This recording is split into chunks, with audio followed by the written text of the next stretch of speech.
The Irish Parliament, where the Irish Prime Minister, Simon Harris, speaking about Ireland's formal recognition in the coming of weeks as well. But I too am very much aware that we recognise the state of Palestine today against a backdrop that is almost unimaginable and is utterly unconscionable in terms of the humanitarian catastrophe that is unfolding in Gaza, in Rafah and in the region. Children being starved, hunger being used as a weapon of war. And this country has been calling for an immediate and sustainable humanitarian ceasefire, the unconditional release of all hostages, and full, safe and unhindered humanitarian access for many, many months. We are now seeing children starving, and we are seeing children going to bed not knowing if they will wake up.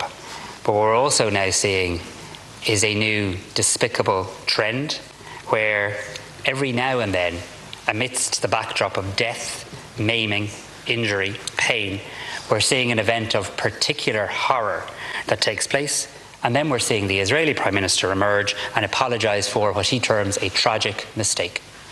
April's tragic mistake was the bombing of aid workers providing food to starving Gazans. May's tragic mistake was the bombing of displaced children, parents and families who had fled to a designated safe zone in truly appalling scenes. Imagine taking your child to somewhere that you believe they will be somewhat safe, to have that very place of refuge then bombed, and then the apology for a tragic mistake. The question the world must now ask itself, Ireland, Europe, the United States, what will June's tragic mistake be? And much more importantly, what are we going to do to stop it?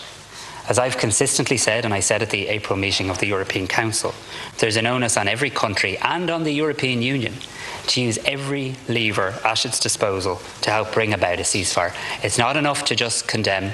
It's not enough to just find it repugnant. It's not enough to just be repulsed. There is a need for action.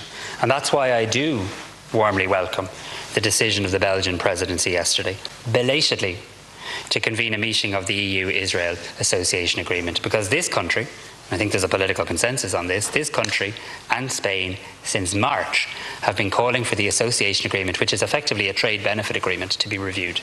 Contained within that are human rights clauses. Human rights clauses are not there for padding. They're not there to make the agreement longer. They're not there because they're nice to have. They're there and they have meaning. And those meanings must be adhered to as well. So everyone needs to look at all levers at our disposal.